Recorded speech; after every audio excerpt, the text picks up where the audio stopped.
Hello everyone, welcome back to our channel. First time ఎవరైనా మన channel చూస్తున్నట్టయితే వెంటనే ఛానల్ సబ్స్క్రైబ్ చేసి లైక్ చేసి షేర్ చేయండి. అలాగే పక్కనే ఉన్న బెల్ ఐకాన్ క్లిక్ చేయండి. అలా క్లిక్ చేయడం ద్వారా మనం పెట్టిన వీడియోస్ మీకు నోటిఫికేషన్ ద్వారా వస్తాయి. మరి పొదరిల్లు సీరియల్లో కులదైవం దగ్గర ఉన్న మొక్కు గురించి వెళ్దామని కేశవ, మాధవ, మహాలక్ష్మి అందరూ అంటారు.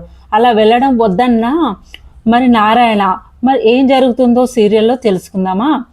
ఇక ఇక సీరియల్లోకి వెళ్తే మరి గురూజీ వచ్చి ఇలా చెప్తారు, ఇలా జాతకాలు చెక్ చేసి మర్చిపోయిన మొక్కు ఒకటి ఉంది, ఆ మొక్కు మీరు చెల్లిస్తే మీకు దోషాలన్నీ పోతాయి, అందరూ హ్యాపీగా ఉంటారు అని చెప్తారు. అలా చెప్పిన గురూజీ సరే మొక్కు నారాయణ తీర్చకుంటే ఏమవుతుంది, ఇప్పుడు మేము వెళ్ళి తీర్చుకుంటాం కదా మొక్కు అని అడుగుతూ ఉంటారు జ్యోతిష్యుడిని. అప్పుడు జ్యోతిష్యుడు అంటాడు, అవును మీరు ఇప్పటికైనా ఆ మొక్క అనేది తీర్చుకుంటూ ఉంటే ఈ కుటుంబం పట్టిన గండం పోతుంది, అయినా మీరు చాలా హ్యాపీగా ఉంటుంది. ఒకవేళ మీ కుటుంబము నిర్వంశం కాకుండా ఉండాలన్నా, మీ అందరి పెళ్ళిళ్ళు జరగాలి అన్నా మీరు వెళ్ళి కులదైవం దగ్గరికి వెళ్ళి ఆ మొక్కు చెల్లించుకోవాల్సి ఉంటుంది. మీరు అలా చెల్లించుకోవడం ద్వారా మీకు అంతా మంచి జరుగుతుందని సిద్ధాంతి గారు చెప్తారు. ఇక సిద్ధాంతి గారు చెప్పినప్పుడు సరే సిద్ధాంతి గారు ఇక మేము తప్పకుండా కులదైవం గుడికి వెళ్తామని మాట్లాడుకుంటారు. ఇక అప్పుడు సిద్ధాంతులు అంటారు, సరే మీరు ఎంత తొందరగా వీలైతే మీరు అంత తొందరగా వెళ్ళండి, అలా వెళ్తేనే మీ కష్టాలన్నీ తీరిపోతాయి, మీరు చాలా సంతోషంగా ఉంటారు అని సిద్ధాంతి గారు చెప్తారు. ఇక సిద్ధాంతి గారు అలా చెప్పగానే సరే అని ఇక సిద్ధాంతి గారు వెళ్ళిపోతారు. ఇక వాళ్ళు వెళ్ళిపోగానే నారాయణకు ఏం ఆలోచిస్తున్నాడో అర్థం కాదు, ఏం మాట్లాడాలో అర్థం కాదు, అలా ఉండిపోతాడు. అసలు ఏంటి ఇప్పుడు ఈ సిచ్యువేషన్ ఇలా ఉందేంటి, అసలు నేను ఎలా చేయాలి అని ఆలోచిస్తూ ఏదోలో ఉంటాడు. అప్పుడు నారాయణ సిద్ధాంతి గారు చెప్పింది వినిపించిందంట, వినిపించింది, ఇప్పుడు ఏంటి అని అంటాడు.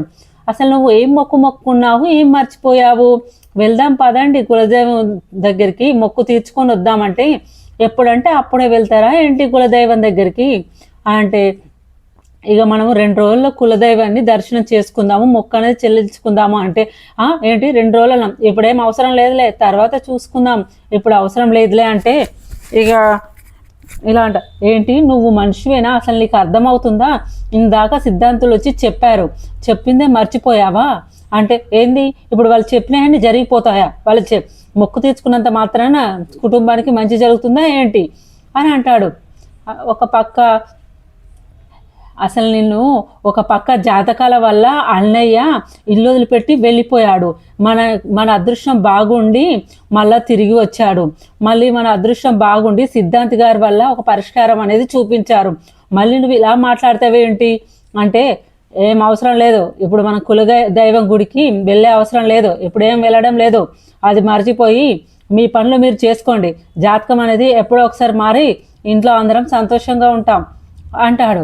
అప్పుడు నారాయణ నువ్వు చాలా ఎక్కువ చేస్తున్నావు, అసలు మన కులదైవం ఎక్కడ ఉంది, మనం కులదైవం గుడికి వెళ్ళాల్సిందే, అదే మాకు తెలిస్తే మేము వెళ్ళటోళ్ళం, ఇప్పుడు అది నీ చేతిలో ఉంది, అసలు కులదైవం ఎక్కడుందో చెప్పు, అసలు మన సొంత ఊరు ఎక్కడ, మన కులదైవం ఎక్కడ చెప్తావా అని నారాయణ చాలా నిలదీస్తారు, గట్టిగా నిలదీస్తారు. అప్పుడు నారాయణ అంటాడు, నేనేం చెప్పాను, ఇప్పుడు నేనేం మాట్లాడాను అని అక్కడి నుంచి సైలెంట్గా వెళ్ళిపోతాడు.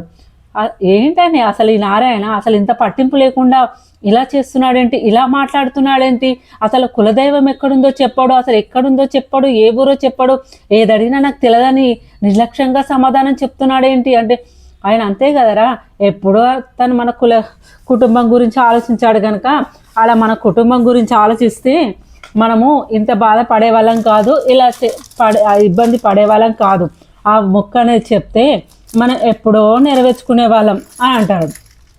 ఇక మహాలక్ష్మి అయితే ఎందుకు ఇంత ఇలా మాట్లాడుతున్నాడు, అసలు ఇంత ఆలోచన లేకుండా సమాధానం ఎందుకు చెప్తున్నాడు, కులదైవం అని అనగానే మాటలు ఎందుకు ఇలా చెప్తున్నాడు, అసలు అర్థం కాకుండా ఉంది. ఇక ఇలా మహాలక్ష్మి మళ్ళీ బయటికి వస్తే అడుగుతూ ఉంటుంది, ఇంకేంటి వాళ్ళందరూ అయిపోయారు, నువ్వు ఒక్కదాన్ని మిగిలావా, గుడి లేదు ఏం లేదు, ఎక్కడికి వెళ్ళేది లేదు, మీరు అదంతా పట్టించుకోకుండా మీ పనులు మీరు చేసుకోండి అని నారాయణ అంటుంటాడు. ఇక అలా అనగానే ఏంటి ఈయన ఇలా మాట్లాడుతున్నాడు, అసలు ఎందుకు ఇలా బిహేవ్ చేస్తున్నాడు, ఎందుకు ఇలా ఆలోచిస్తున్నాడు, ఎందుకు ఇలా మాట్లాడుతున్నాడు, ఈ ప్రవర్తన ఏంది అని అంటే అనుకుంటూ లోపలికి వెళ్తుంది. అప్పుడు లోపలికి వెళ్ళాక మహాలక్ష్మి గారు ఒప్పుకున్నారా, ఏమన్నాడు నారాయణ అంటే అస్సలు ఒప్పుకోలేదు, అసలు ఆ ప్లేస్ ముచ్చట తీస్తేనే కరుస్తుండు, అసలు చెప్పడానికి కూడా ఒప్పుకోవట్లేదు అని ఆలోచిస్తూ ఉంటారు. ఇక చూస్తూనే ఏం చేయాలో అర్థం కాదు. అసలు కులదైవం గుడి ఎక్కడుందో తెలియదు, కులదైవం ఎక్కడుందో కూడా తెలియదు వీళ్ళకు. ఇప్పుడు మాట్లాడడం వద్దు, నేను తర్వాత మాట్లాడదాం, నాన్నగారికి కొంచెం టైం ఇద్దాం అనుకున్న వెంటనే అన్నీ జరిగిపోవు కదా, ఇన్ని రోజులు కష్టాలలో పడ్డాం, ఇక మీదటైనా మనకు మంచి రోజులు వస్తాయని సిద్ధాంతి గారు చెప్పారు కదా, ఫస్ట్ మనం కొంచెం టైం తీసుకుందాం, ఇప్పుడు ముందు జరిగేది మనకు కులదైవం దగ్గరికి వెళ్ళాలి, అనగానే వెళ్ళలేం కదా, దేవుడు కూడా కరుణ ఉండాలి మన పైన, ఆ దేవుడు కూడా మనని రప్పించుకోవాలి, దానికి కూడా టైం వస్తుంది, కాకుంటే కొంచెం వెనక ముందు ఊగిసలాడుతుంది, చూద్దాం, మాట్లాడదాం, నాన్నతో నేను మాట్లాడతానని మాధవ అని అంటాడుగా. ఇక ఆ ముచ్చట వదిలేసి ఆలోచిస్తూ ఎవరి పనులు వాళ్ళు చేసుకుంటూ ఉంటారు. ఇక రోజులాగానే నారాయణ ఆ రోజు కూడా డ్రింక్ చేసి వస్తాడు. అలా వచ్చిన నారాయణ నాన్న అంటూ దగ్గరికి వెళ్ళి మాట్లాడతాడు. ఏమైందిరా, ఏమైంది అని నారాయణ అంటాడు. అసలు నాన్న ఎందుకు నాన్న కులదైవం మాట తీస్తేనే నువ్వు మాట దాటేసి పోతున్నావు, అసలు ఎందుకంటే లేదు నాన్న, నేను ఆ విషయం గురించి చెప్పలేను, అసలు మనం లేదురా నాన్న, ఇప్పుడు మనం కులదైవం గుడికి వెళ్ళొద్దు అంటే ఎందుకు చెప్తున్నావు, అసలు ఎందుకు వెళ్ళకూడదు అంటే లేదురా నాన్న ఇప్పుడు వెళ్ళకూడదురా నాన్న అంటే ఎందుకు వెళ్ళకూడదు, ఇప్పుడు నేను వెళ్తాను, నాకు నా తమ్ముళ్ళ క్షేమం ముఖ్యం, ఒకవేళ నువ్వు రాకుంటే నువ్వు ఇక్కడే ఉండిపో, మేము వెళ్తామంటే మీ నలుగురిని నేను పంపించి ఇక్కడ నేను ఎలా ప్రశాంతంగా ఉండగలను అంటే లేకుంటే నువ్వు మా వెంటరా, కులదైవం గుడి ఎక్కడుందో మాకు చెప్పి మాతో పాటు నువ్వు కూడా రా, ఇది నేను నీ పెద్ద కొడుకు మాధవగా చెప్తున్న మాట, నువ్వు ఖచ్చితంగా మా వెంట రావాలి, మా వెంట వచ్చి నువ్వు మమ్మల్ని కులదైవం గుడికి తీసుకొని వెళ్ళాలి అని మాధవ ఇక గట్టిగా మాట్లాడుతూ ఉంటాడు ఇక నారాయణతో. అలా మాధవ పట్టుబడడంతో ఇక నారాయణ కాదనలేక సరే అంటాడు. ఇక సరేరా మీ ఇష్టం, ఇక నేను ఏం చేయగలను, నేను ఎంతగానో చూశాను కానీ మీరు వినడం లేదు, కానీ అక్కడికి వెళ్ళిన తర్వాత అసలు ఏమైంది ఏంటి అని అడగకూడదు అంటే అసలు ఏంటి అక్కడికి వెళ్ళడం గురించి నువ్వు ఇంత ఆలోచిస్తున్నావేంటి అంటే భయం కాదురా, నాకు బాధ, ఏం జరుగుతుందేమో అని ఆందోళనరా. ఇక గుళ్ళో పంతులు పూజ చేస్తుండగా ఒక పూజారి గుర్తుపట్టి నారాయణ వచ్చావా, ఎన్నేళ్ళు అవుతుంది నిన్ను చూసి అని అంటే వచ్చాను, ఎన్నేళ్ళు అవుతుంది నారాయణ నిన్ను చూసి అంటే నా 4 కొడుకులు అంటారు. అంటే ఎన్నేళ్ళు అవుతుందయ్యా నిన్ను చూసి అంటే ఇక అది వద్దు అంటే మేము కులదైవం పూజ జరిపించడానికి వచ్చాము, మా కులదైవం పూజ జరిపిస్తే మేము వెళ్ళిపోతామండి అంటాడు. ఇక అప్పుడు పూజారి అంటాడు ఏంటి పలకరించినా కూడా ఎక్కువ పెద్దగా పలకకుండా వెళ్ళిపోదాం అన్నట్టు మాట్లాడుతున్నారేంటి, అసలు ఏంటి మీ ప్రాబ్లం, ఈ ఊరికి మీకు ప్రాబ్లం ఏంటి అని మహాలక్ష్మి అంటుంది. ఇక అలా అంటుంటే ఇక నారాయణ కంగారు పడుతూ అలా ఏం లేదమ్మా, పద వెళ్ళి పూజ చేయించుకుందామని లోపలికైతే అందరు కలిసి వెళ్తారు. ఇక అలా కులదైవం పూజ చేపిస్తూ ఉంటారు. కానీ నారాయణకు కానీ నాకు ఆ ఊరు పేరు చెప్తేనే నాకు అంటే ఏంటి నాన్న ఏమైంది అంటే లేదు లేరా మీరు వెళ్ళి పడుకోండి అంటే అక్కడికి వెళ్ళి మనం పూజ చేసి వెంటనే వచ్చేయాలి, అక్కడికి వెళ్ళాక ఎక్కడికి వెళ్ళకూడదు, ఇక్కడ తిరగాలి అక్కడ తిరగాలని ఊరు మీదకి వెళ్ళకూడదు, ఊళ్ళో తిరగకూడదు, నేను చెప్పినట్టు వినాలి మీరు అంటే సరే నాన్న నువ్వు చెప్పినట్టు వింటాను, అదంతా నేను చూసుకుంటాను అని ఇక మాధవ గుళ్ళో పూజ చూసుకొని మనం వచ్చేద్దాం అని మాధవ చెప్పేస్తాడు. ఇక గత్యంతరం ఏం లేకుండా తప్పించుకునేది లేకుండా ఇక నారాయణ ఒప్పుకుంటాడు. ఇక నారాయణ మొత్తం వీళ్ళందరి మధ్యలో ఒప్పుకున్నాడు.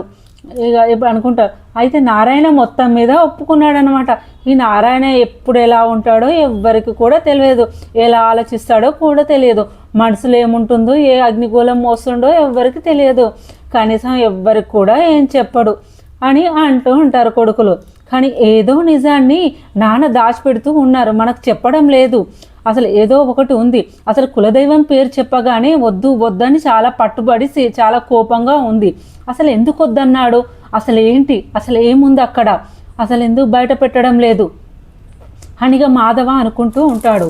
ఇక కులదైవం గుడికి ఇక అందరూ రెడీ అయ్యి వెళ్తారు. ఇక అలా వెళ్ళిన తర్వాత అక్కడ దర్శనం అన్నీ చేసుకుంటారు. చేసుకున్న తర్వాత ఇక గుళ్ళో పంతులు పూజ చేస్తుండగా ఒక పూజారి గుర్తుపట్టి, నారాయణ వచ్చావా, ఎన్నేళ్ళు అవుతుంది నిన్ను చూసి అని అంటే, వచ్చాను. ఎన్నేళ్ళు అవుతుంది నారాయణ నిన్ను చూసి అంటే, నాకు 4 కొడుకులు అంటారు. అంటే ఎన్నేళ్ళు అవుతుంది నిన్ను చూసి అంటే, ఇక అది వద్దు అంటే, మేము కులదైవం పూజ జరిపించడానికి వచ్చాము, మా కులదైవం పూజ జరిపిస్తే మేము వెళ్ళిపోతామండి అంటాడు. ఇక అప్పుడు పూజారి అంటాడు, ఏంటి పలకరించినా కూడా ఎక్కువ పెద్దగా పలకకుండా వెళ్ళిపోదాం అన్నట్టు మాట్లాడుతున్నారేంటి, అసలు ఏంటి మీ ప్రాబ్లం, ఈ ఊరికి మీకు ప్రాబ్లం ఏంటి అని మహాలక్ష్మి అంటుంది. ఇక అలా అంటుంటే ఇక నారాయణ కంగారు పడుతూ, అలా ఏం లేదమ్మా, పద వెళ్ళి పూజ చేపించుకుందామని లోపలికైతే అందరు కలిసి వెళ్తారు. ఇక అలా కులదైవం పూజ చేపిస్తూ ఉంటారు. కానీ నారాయణకు పూజ పూర్తయిన తర్వాత అందరూ సంతోషంగా గుళ్ళో తిరుగుతూ మంచిగా ప్రసాదం తింటూ కూర్చొని హ్యాపీగా మాట్లాడుకుంటూ ఉంటారు. ఇక చక్రీలు అంటాడు, అన్నయ్య ఇంకా భయం పోయిందా, మన జాతకంలో దోషం పోయింది, ఇక మన జీవితంలో ఎలాంటి కష్టాలు లేవు, మన జీవితంలో కష్టాలు అనేవే రావు, మనం చాలా సంతోషంగా ఉండొచ్చు, మనం ఇక మీదట జాతక దోషాలనే ముచ్చటనే రాదు, ఇక మనం అందరము పిల్ల పాపలతో మన ఇల్లు కలకల్లాడుతూ ఉంటుంది అని కేశవ చక్రి అనడంతో కేశవ మాధవ అందరూ హ్యాపీగా ఫీల్ అవుతూ ఉంటారు. మరి ఇలా జరుగుతూ ఉండగానే ఇక నారాయణ ఊర్లో జరిగిన విషయం పంతులు చూస్తారు కదా, అలా పంతులు చూడడంతో ఇక ఊర్లో ఒకరికొకరికి అందరికీ తెలిసిపోతుంది. ఇక నారాయణ వచ్చాడని అందరికీ ఊరు మొత్తం తెలిసిపోతుంది. పైగా తన కొడుకులను తీసుకొచ్చి పూజ కూడా చేస్తున్నాడని తెలిసిపోతుంది. ఇక పైగా ఆ ఊర్లో ఉన్న పెద్ద మనిషి ఆ ఊర్లో తన అందరి యోగక్షేమాలు తనే చూసుకుంటూ ఉంటాడు. ఆ ఊర్లో ఒక అతను పెద్ద ఉన్నాడు కదా, తను ఇక అలా చూసుకుంటూ ఉంటారు. కానీ ఊర్లో ఉన్నతను ఆ పెద్ద అతను పచ్చి రౌడీ, అసలు ఊరు వాళ్ళను చాలా ఇబ్బంది పెడుతూ వాళ్ళకు ఎప్పుడు చూసినా వాళ్ళ రక్తం పీల్చుకుంటూ బాధ పెడుతూ ఉంటాడు. అలాంటి ఒక పచ్చి రౌడీ ఆ ఊరికి పెద్ద ఉంటాడు. ఈలోగా ఇక పూజ పూర్తయిపోతుంది. ఇక హ్యాపీగా అనుకున్నట్టు పూజ కంప్లీట్ అయిపోతుంది. ఇక అమ్మయ్య పూజ కంప్లీట్ అయిపోయింది, ఇక ఇప్పటి నుంచి మన జీవితం సంతోషంగా సాగిపోతుంది అని సంతోషంగా బయలుదేరదామని అనుకుంటారు. ఇంతలోనే మహాలక్ష్మి అక్కడ ఏదో స్పెషల్గా కనిపిస్తుంది. అక్కడికి వెళ్ళి ఒకసారి చూసొద్దాం రండి అని చక్రిని తీసుకొని వెళ్ళిపోతుంది మహాలక్ష్మి. ఇక మహాలక్ష్మి అనగా మాధవ జాగ్రత్త అమ్మ అనగా ఇక నారాయణ ఎక్కడికి వెళ్తున్నారు అంటే, ఇక్కడ దాకానే వెళ్తున్నాం అంటే, ఇంకెక్కడికి వెళ్ళొద్దు, ఊర్లోకి వెళ్ళొద్దు అని చెప్పా అంటారు. ఇక అక్కడికి వెళ్ళిన తర్వాత సరదాగా కొన్ని ఫొటోస్ అన్నీ దిగుతారు, హ్యాపీగా నవ్వుకుంటూ ఉంటారు. ఇక వెనకకి తిరిగి రాబోతుండగా వెనకాల నుంచి 4 రౌడీలు వచ్చి చక్రిని పొడిచేస్తారు. ఇక అలా చక్రిని పడిపోయగానే చక్రి కింద పడిపోతుంది. ఇక మహాలక్ష్మి ఆ రౌడీలను చూసిన మహాలక్ష్మి చక్రి అంటూ గట్టిగా అరుస్తుంది. ఇక అలా అరవడంతో అన్నదమ్ముళ్ళు నారాయణ అందరూ వచ్చేస్తారు. ఇక వచ్చిన రౌడీలను అన్నదమ్ములు అందరినీ కొట్టి తరిపేస్తూ ఉంటారు. ఆ రౌడీలు వెళ్ళిపోతారు. ఇక చక్రి అని పిలుస్తూ ఉంటారు, కానీ పలకడు. ఇక నారాయణ అంటాడు ఇలా, నేను అందుకే చెప్పాను ఈ ఊరికి రావద్దు, అసలు ఈ కులదైవం పేరు ఎత్తొద్దని చెప్పాను, మీరు నా మాట విన్నారా, అసలు నా మాట పట్టించుకున్నారా, అందుకే వీడు ప్రాణానికి మీదకి వచ్చింది, నేను వద్దని చెప్పాను, అసలు నా మాట పట్టించుకోలేరని గట్టిగా ఏడుస్తూ ఉంటాడు నారాయణ. ఏంటి నాన్న నువ్వు అనేది, ఏంటి నాన్న అసలు ఈ ఊరికి రాకపోవడానికి కారణం, నువ్వు ఇప్పుడు ఈ పరిస్థితిలో ఉండడానికి కారణం ఏంటి నాన్న, అసలు ఏం జరిగింది నాన్న చెప్పండి నాన్న అంటే, ఈ ఊరు మన మీద పగపట్టిందిరా, ఈ ఊరు ఒక చిన్న ఊరు, ఈ ఊరికి ఒక అతను పెద్ద, అతని చేతిలో ఈ ఊరి వాళ్ళందరూ బొమ్మలు, వాడు ఎలా ఆడిస్తే అలా ఆడాలి, కీలు బొమ్మలు రా, వాడు చెప్పినట్టు వినాలి, వాడు ఎలా చెప్తే అలా ఆడాలి, వాడు నరరూప రాక్షసులు, మంచోడు కాదు, పెద్ద రౌడీ, వాడు నా భార్యను మీ అమ్మను చంపేసి ఆ నింద నా మీద వేసి నన్ను ఒక నరరూప అంతకుడిగా ఇలా నన్ను నిలబెట్టాడు అందరిలో, వాడికి నా భార్య మీద మోజు, నా భార్య దక్కకపోతే నా భార్యను చంపేసి నా పిల్లల్ని కూడా అదే చేత్తో చంపేయాలనుకున్నాడు. కాకుంటే అదే నిందని భరిస్తూ నా పిల్లలు నేను చదువుకుంటే చాలు, నా పిల్లలు బతికితే చాలని నేను దూరంగా వెళ్ళిపోయాను. ఆ తర్వాత నా చెల్లెలు, నా అన్న కూడా ఊర్లో ఉన్నారు. అలా ఉన్న వాళ్ళ వెంట కూడా పడడంతో వాళ్ళు కూడా ఊరు వదిలిపెట్టి వెళ్ళిపోయారు. మేము అందరం కలిసి ఒక చోట బ్రతుకుతున్నాము ఇప్పుడు. మేమందరం శత్రువులుగా ఉన్నా అయినా కూడా ఒక చోట బతుకుతున్నాము.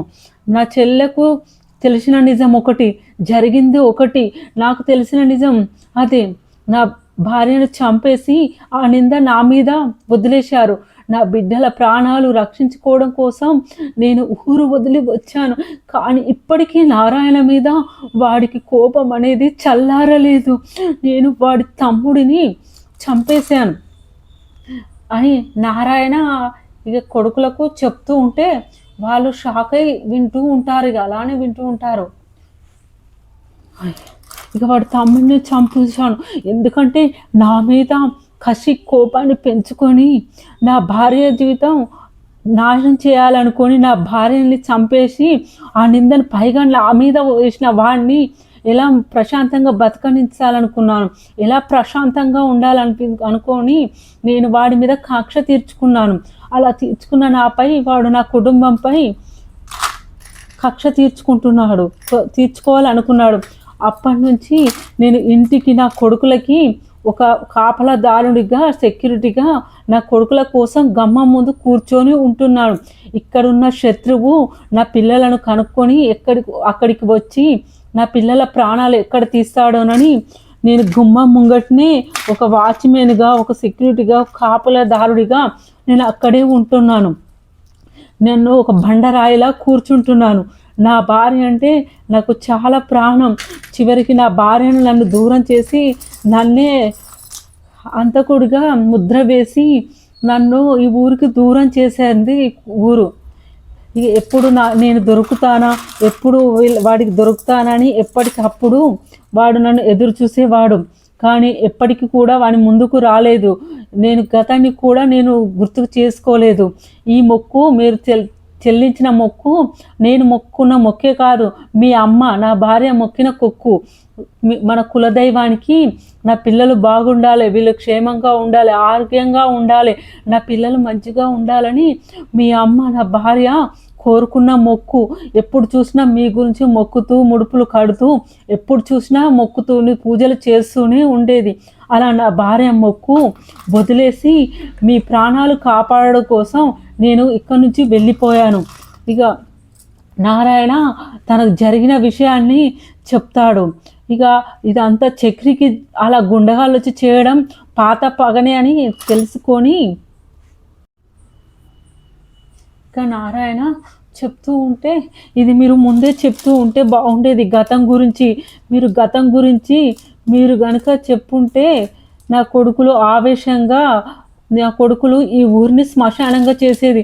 ఎందుకంటే వాళ్ళ తండ్రి చావుకి కారణము ఈ ఊరు అని చెప్తాడు. ఇక నేను ఇన్ని సంవత్సరాలుగా ఇన్నేళ్ళగా అనుభవిస్తున్న నరకానికి ఈ ఊరు, బాధకి ఈ ఊరు దిక్కు మొక్కు లేని వారుగా ఒంటరిగా ఊరు జనం ముందు తలదించుకొని కొన్ని ఏండ్ల ముందు ఈ ఊరు నుంచి వెళ్ళిపోయాను. ఇక చేతకాని వాళ్ళుగా మిగిలిపోయి ఈ ఊరు నుంచి వెళ్ళిపోవడానికి కారణం ఈ ఊరు. నా పిల్లల జాతకాలు మారిపోవడానికి ఈ ఊరు. ఇప్పుడు ఆ నిజం తెలుసుకున్న నా పిల్లలు ఒకవేళ తెలిస్తే చెట్టంతా ఎదిగారు. నా కొడుకులు ఎలా జీర్ణించుకుంటారు? ఎవరో ఒకరు వచ్చి నా పిల్లలు ఈ ఊరి మీద దండయాత్ర చేస్తారు. నాకు నా పిల్లలు బలి కావడం ఇష్టం లేకనే నేను చెప్పలేదు. ఇక పూజ చేసుకొని వెంటనే వెళ్ళిపోవాలని నేను అనుకున్నాను. అలా అనుకొని మిమ్మల్ని ఇక్కడికి తీసుకొని వచ్చాను నేను. కానీ ఇలా జరుగుతుంది, ఇలా వచ్చి ఇలా చేస్తారని నేను అసలు అనుకోలేదు. ఇలా ఇంత సడన్గా ఊరు మొత్తం మన గురించి తెలుస్తుందని నేను అస్సలు అనుకోలేదు. నా కొడుకును బలి తీసుకునే పరిస్థితి వస్తుందని నేను అసలు ఊహించలేదు. అసలు నా కొడుకులకి పరిస్థితి వస్తుందని నేను అసలు ఆలోచించలేదు అని అంటారు. ఇక మహాలక్ష్మి చక్రిని చూసి చాలా బాధపడిపోతుంది. ఇక ఇలా అంటుంది, చక్రికి ఏం కాదు కదా, చక్రి క్షేమంగా ఉంటాడు కదా అని మహాలక్ష్మి బాధపడుతూ ఉంటారు. అమ్మ మహాలక్ష్మి, నువ్వు బాధపడకమ్మా, వాడికి ఏం కాదు, వాడు మంచిగా ఉంటాడు, వాడు మా తమ్ముడు, వాడికి ఏం జరిగినా మన నలుగురిలో ఎవరం బతికుండమని ఆ భగవంతుడికి తెలుసు. పైగా మనం ఇప్పుడు వచ్చి కులదైవం పూజ కూడా బాగా జరిపించాం, ఆ కులదైవమే నా తమ్ముని కాపాడుతుంది అని ఇక మాధవ బాధపడుతూ అంటాడు. ఇక అలా అందరూ బాధపడుతూ మా చక్రి కోసం దేవుని మొక్కుంటూ ఉంటారు. ఇక చక్రి ప్రాణాపాయ స్థితిలో ఉంటారు. ఇక నారాయణకు గతం ఒకవైపు వెంటాడుతూ ఉంటుంది. ఇక మహాలక్ష్మి చాలా బాధపడుతూ ఉంటుంది. మరి అంతలోనే ఊరు ప్రజలకు అందరికీ తెలిసిపోవడానికి కారణం, ఇంత ఇంత గతం ఉందా, అమ్మో ఇంత కోపాలు పెంచుకున్నారా, ఇంత పగలు పెంచుకున్నారా నాన్న మన పైన అని తన కొడుకులు భయపడుతూ బాధపడుతూ ఉంటారు. అసలు ఆ షాకుల నుంచి తేలుకోరు. ఇక చక్రిని హాస్పిటల్ తీసుకొని వెళ్తారు. అలా వెళ్ళిన చక్రి ఎలా ఉన్నాడు, ఏమైంది, మరి జరిగేది ఏంటి తెలుసుకోవాలంటే మీరు వెంటనే మన ఛానల్ సబ్స్క్రైబ్ చేయాలి. అలా సబ్స్క్రైబ్ చేయడం ద్వారా సబ్స్క్రైబ్ చేసి లైక్ చేసి షేర్ చేయండి. అలా మీరు చేయడం ద్వారా అలాగే నోటిఫికేషన్ బటన్ కూడా క్లిక్ చేయండి. మనం పెట్టిన వీడియోస్ అనేవి మీకు అప్డేట్స్ అంతాయి. మరి మీలో ఎంతమంది చక్రి మహాలక్ష్మిని భార్యాభర్తలుగా సంతోషంగా ఉండాలని చూడాలని అనుకుంటున్నారో అలాంటి వాళ్ళు లైక్ చేయండి. మరి చక్రి ఎలా బయటపడతాడో నెక్స్ట్ కమింగ్ వీడియోలో తెలుసుకుందాం. Thank you for watching our videos friends. Thank you.